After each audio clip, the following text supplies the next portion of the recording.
It is the year 2084. When mankind first ventured into space, we gazed upon the stars with curiosity, hope, and courage. But what we found was not wonder, it was danger. At first, our contacts with alien species were peaceful, but peace is fleeting. The leaders of Super Earth soon realized the truth. These xenospecies threatened the very foundations of liberty. And before long, war was upon us.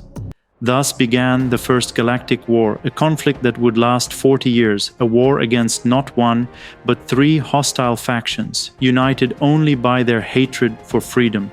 For 4 decades, the bugs, the illuminate, and the cyborgs hurled their armies against humanity, united in their goal of nothing less than the total annihilation of our species. But the fighting spirit of man did not waver. From the ashes of Earth's last great war, humanity was hardened, stronger, braver.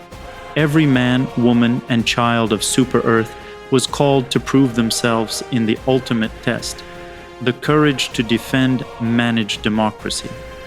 Propaganda of the day declared the war defensive in nature, but the truth is far more complex. To the Federation, offense was the best defense, and so the Helldivers were born. Even now, a century later, our officers still invoke the memory of that war. As one democracy officer recalls, you are to deploy the dark fluid, an illuminate technology discovered at the end of the First Galactic War. This exotic material holds many mysteries, but for now we will use it to secure liberty's future. Another reminds us, in the First Galactic War, we cast the illuminate from our galaxy and secured the half-human cyborgs safely in the mines of Cyberstan. Our enemies in this war will do no better. These words echo across generations, reminding us of both the sacrifices made and the victories earned. The bugs. Known today as the terminids, they were the first to be declared enemies of humanity.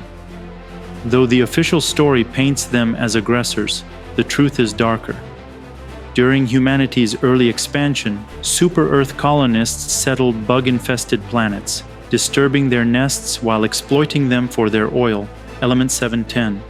Soon it became clear, when bugs die, their decomposing bodies yield vast amounts of this precious resource. This revelation transformed the war into a holy crusade, not just for survival, but for fuel. And so, bug homeworlds were burned, their broods exterminated, all in the name of progress. The Illuminate were unlike any other foe, semi-humanoid cephalopods, brilliant in both science and strategy. They were the only faction to ever offer peace to Super Earth, but liberty cannot coexist with tyranny cloaked as wisdom. Super Earth's leaders claimed the Illuminate possessed weapons of mass destruction, obliterator bombs capable of annihilating entire planets. Whether true or not, the propaganda machine made the choice clear: strike first or perish. And so, the Illuminate were cast out of the galaxy, their fleets shattered, their technology stolen. Yet whispers persist that their supposed doomsday weapons were never real. Those who voiced such doubts met swift justice at the gallows. But perhaps the most tragic enemy of the First Galactic War was born not from the stars, but from within our own people. The cyborgs, once human, chose the path of heresy. Rejecting democracy, they enhanced their bodies with steel and circuitry. They claimed oppression, they demanded independence. And then came the bombings. A man with cybernetic implants detonated an explosive in District 48, killing 8 citizens of Super Earth. The incident became the Federation's rallying cry. The cyborgs are terrorists. They are a threat to freedom, and they must be crushed. Some whisper these attacks were false flags, staged to justify extermination. But truth does not matter, only liberty, and so the cyborg nation burned.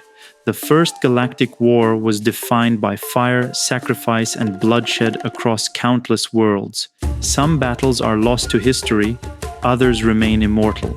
The battle for Cyberstan, where the cyborgs made their final stand, and where Super Earth enforced democracy through mandatory voting booths and military occupation. The Battle of Kepler Prime, the heart world of the bugs, captured for the sake of element 710. What began as extermination turned into selective breeding programs, forever changing the species into the terminids of today. The Battle of Skubai Shrine, the Illuminates' homeworld, where their armies fell and their leaders were forced to sign a humiliating treaty, surrendering all their technology to Super Earth. The Battle of Liberty Peak, where Helldivers stood against endless swarms, earning eternal glory and a place in holiday tradition. The Battle of Justice Hill, where the 676th Democracy Regiment gave their lives in a final stand, immortalized in the blazing Samaritan Cape. The Battle of Nublaria, where Jackal 6 of the Viper Commandos held off an entire brood with nothing but a machine gun, a knife, and orbital lasers. The liberation of Chopessa 4, where so much orbital ordnance was unleashed that the planet's sun was darkened for an entire lunar cycle, and hidden among these battles, the lost X-45 weapons laboratory, where research into interplanetary battle stations was buried under nuclear fire and radiation, only to be rediscovered a century later. In 2084, victory was declared. The bugs were contained into Element 710 farms, their breeding manipulated to fuel humanity's future. The cyborgs were chained in the mines of Cyberstan, punished and rehabilitated under corporate ownership. The Illuminate were banished from the galaxy, stripped of their weapons and forced into exile. And from their stolen technology, Super Earth gained faster than light travel, and the terrible weapon known as Dark Fluid, capable of collapsing entire planets into black holes. The First Galactic War came at a terrible price. Nearly 189 million citizens of Super Earth perished, many of them babies, but their sacrifice was not in vain. From their deaths rose a new age of prosperity. The Federation expanded unchecked. Helldivers were dismissed as relics. Their role diminished as peace reigned. For nearly a century, Super Earth enjoyed supremacy. And yet, the seeds of the Second Galactic War had already been sown. The bugs evolved into terminids. The cyborgs languished in chains until the automatons arose, and the illuminate, thought extinct, plotted vengeance in exile.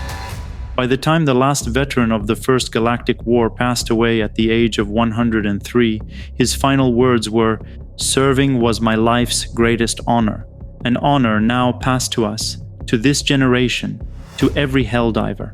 For though the First Galactic War ended in victory, the fight for liberty never ends."